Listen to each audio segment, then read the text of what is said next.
Bonjour à tous, vous écoutez Parlons d'Europe, émission proposée par la Maison de l'Europe des Tours Centre Val-de-Loire, centre d'information Europe Direct. Aujourd'hui, nous recevons Charles Girardin, qui est conseiller régional à la région Centre Val-de-Loire. Bonjour, Monsieur Girardin. Bonjour à vous tous et j'en profite également pour vous souhaiter à tous et à tous les auditeurs une très belle année 2017 puisqu'il est encore temps de le faire. Merci beaucoup d'être avec nous aujourd'hui. Alors, vous avez été délégué à la simplification des fonds européens à la région Centre-Val-de-Loire et vous allez justement nous parler de la région en tant que gestionnaire des fonds européens. Donc, du coup, les régions françaises, donc la région Centre-Val-de-Loire, sont devenues gestionnaires des fonds européens à partir de 2014. Donc, serait-il possible de donner une définition, on va dire, plutôt générale des fonds européens structurels déjà? Et pourrez-vous nous préciser quels sont les fonds européens que la région Centre-Val-de-Loire gère maintenant? Alors oui, on peut répondre à ces questions. Peut-être qu'il faudrait remettre les choses un petit peu plus dans leur contexte au départ et partir de la stratégie Union européenne à l'horizon 2020, qui a été définie donc par l'Union européenne et par la Commission plus précisément, autour de 5 objectifs qui ont été définis comme des objectifs clés par la Commission européenne. D'une part, l'emploi, bien sûr, c'est la première priorité de l'Union européenne, comme dans beaucoup d'ailleurs d'États de l'Union européenne, avec un objectif de 75% de la population de 20 à 64 ans. Deuxième priorité, c'est la recherche et le développement, avec un investissement de 3% du PIB de l'Union européenne tout de même. Troisième priorité, c'est le changement climatique et l'énergie. Oui. Quatrième priorité, l'éducation, avec un abaissement du taux de décrochage scolaire à moins de 10%. D'accord. Et enfin, cinquième et dernier objectif, la pauvreté et l'exclusion sociale. Par rapport à ces 5 objectifs prioritaires de l'Union européenne, l'Union européenne confie aux États membres la gestion d'une partie de ces crédits autour, on va dire, de 3 grandes politiques qui sont la cohésion économique et sociale et territoriale, le développement rural et la pêche et les affaires maritimes, qui nous concernent un peu moins. Dans ce cadre-là, l'Union européenne donc verse une somme globale de 28 milliards d'euros à la France pour financer ces 3 politiques. D'accord. Qui prennent la forme en fait de 4 fonds structurels. Mm-hmm. C'est à votre question. D'une part, le FEADER, qui est le Fonds européen agricole, pour un montant quand même de 11,5 milliards d'euros. Le FEDER, le Fonds européen de développement régional, pour 8,4 milliards d'euros. Mm-hmm. Le Fonds social européen pour 6 milliards d'euros et enfin le Fonds européen pour les affaires maritimes et la pêche, le SEAMP, pour 588 millions d'euros. Bon. Alors à ces enveloppes, à ces 4 fonds, s'ajoute quand même un fonds que vous connaissez, c'est l'initiative pour l'emploi jeune, l'IEJ, pour 310 millions d'euros. D'accord. Donc, alors, voilà. Donc vous avez raison aussi par rapport à la répartition, au rôle de la région, puisqu'en depuis 2014, la région centre joue un rôle nouveau par rapport à la question européenne. Et c'est seulement d'ailleurs ainsi, je pense, la maturité des régions pour porter des fonds à la gestion parfois complexe. Alors, les conseils régionaux, c'est important par rapport à ces 28 milliards octroyés par l'Union européenne à la France. Mm-hmm. Les conseils régionaux gèrent directement une partie de ces fonds, soit quand même environ 20,7 on va dire milliards d'euros. Le solde étant sous la responsabilité d'autres autorités de gestion, dont l'État en région.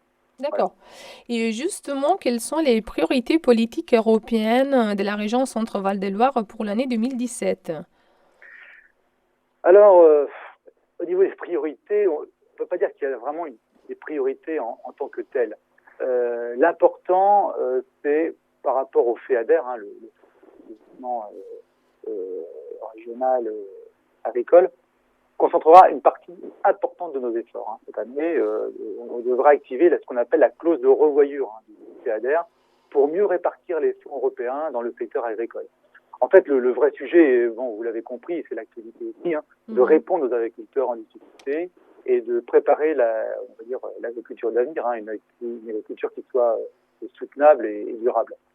Alors, ce qu'on appelle le PDR, hein, le Programme de développement rural, en fait, qui précise donc les modalités mise en œuvre du FEADER, pour le principal, se concentrera sur une enveloppe pour 80%, une enveloppe qui sera affectée en fait aux mesures agricoles, qui soutiendront principalement l'installation des jeunes agriculteurs, le maintien d'agriculteurs en zone défavorisée, la diversité biologique également, l'agriculture biologique, etc. Voilà. Ça c'est quand même un point qui est très important pour nous. Et puis, c'est vrai que grâce au fonds, nous finançons en fait, des choses très diverses, hein, comme comme j'ai dit un instant, le soutien à l'agriculture biologique, l'innovation dans les PME, c'est un point très important. Les crédits, là aussi, vous connaissez, hein, les crédits mobilisés au titre de l'IEJ, hein, l'initiative d'emploi jeune, permettront de soutenir des actions au profit des jeunes qui ne travaillent pas, qui ne suivent pas de formation, qui ne poursuivent pas non plus d'études, afin de favoriser en fait leur retour vers un emploi qui soit durable, ou de consolider aussi leurs compétences professionnelles, hein, ou d'acquérir une qualification.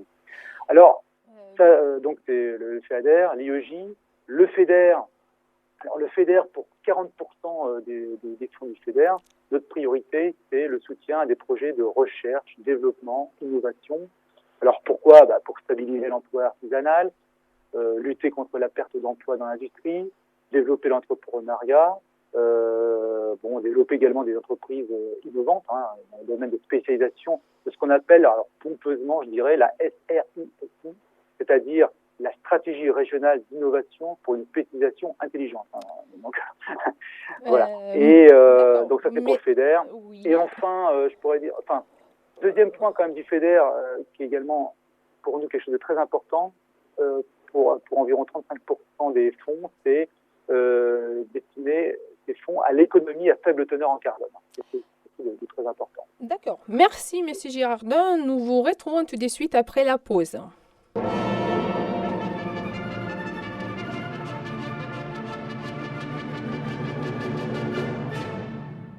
À 13h15 sur RCF, vous avez rendez-vous avec l'histoire. Véronique Alzieux et ses invités vous invitent à revivre une année, un événement, qu'il soit religieux ou historique, sous forme de feuilleton quotidien, créant ainsi une série pleine de rebondissements. La suite de l'histoire, du lundi au vendredi à 13h15. RCF. La joie se partage. Vous écoutez Parlons d'Europe, émission proposée par la Maison de l'Europe de Tours au Centre Val-de-Loire, Centre d'information Europe Direct. Avec nous aujourd'hui, M. Charles Girardin, conseiller régional à la région Centre Val-de-Loire et ancien délégué à la simplification des fonds européens. Alors, M. Girardin, vous nous parliez en fait des fonds européens structurels qui sont financés par l'Union européenne et qui sont gérés par la région Centre-Val-de-Loire. Pouvez-vous donner quelques exemples des projets mis en place en région Centre-Val-de-Loire ? Alors, on peut en donner beaucoup, hein, si vous voulez.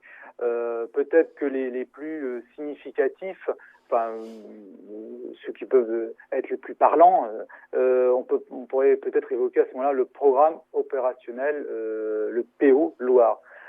Pourquoi ? Parce que par son envergure, il est quand même très important. Il recouvre quand même un cinquième à peu près du territoire national, hein, c'est-à-dire 9 régions, 31 départements, plus de 5500 communes, et quand même recouvre tout de même plus de 8,5 millions d'habitants. Bon. Alors ce programme est doté de 33 millions d'euros, hein, par le FEDER, et il donne, et c'est là où c'est très important, il donne à la région Centre un rôle renforcé dans l'accompagnement d'actions autour de la Loire. Hein, principalement la lutte contre les inondations, la biodiversité et le développement touristique. Alors, en fait, il y a plusieurs axes, hein, quelques-uns. Il y en a le premier axe, je dirais également significatif, de ce programme vise à mettre en œuvre au sein du bassin hydraulique de la Loire, donc les recommandations de la directive inondation. D'accord. Donc, qui se traduit donc dans une stratégie, on va dire, nationale de gestion du risque, mais quand même pour 9 millions du FEDER, ces 9 millions sont dédiés à l'émergence et à la mise en œuvre de stratégies territoriales sur les 14 territoires à risque important. D'accord. Alors, l'axe 2, lui, vise le développement touristique. 7 millions d'euros, quand même, sont mobilisés pour générer sur le bassin de la Loire de nouvelles retombées économiques.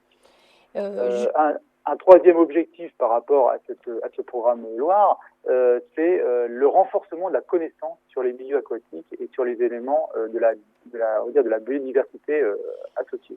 Justement, il existe un critère des répartitions du budget, on va dire, quelle sera la clé des répartitions budgétaires selon les différents fonds gérés par la région?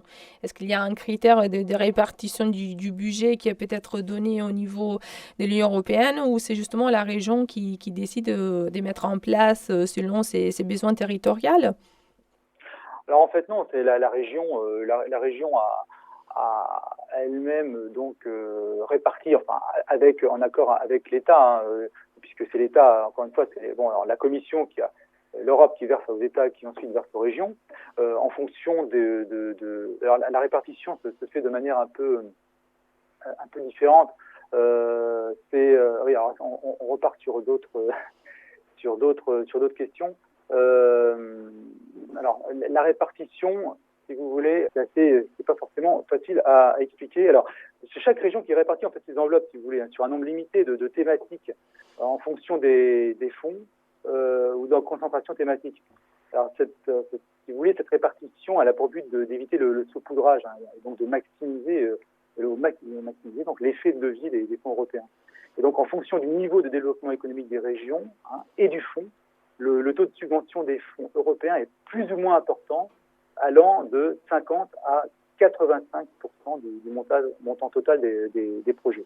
Voilà. D'accord. Donc voilà en gros comment ça se répartit. Alors après il y a une clé de répartition effectivement puisque vous me posiez la question, la région centre bénéficie de 340 millions d'euros pour le FEDER, 180 millions d'euros, 346 millions pour le FEADER, 180 millions pour le FEDER, 64 millions pour le Fonds social européen et 12 millions pour l'IEJ. Voilà. D'accord. Répartis après à l'intérieur de ces fonds de manière différente que je peux éventuellement vous détailler. Merci, Monsieur Girardon, d'avoir été avec nous aujourd'hui.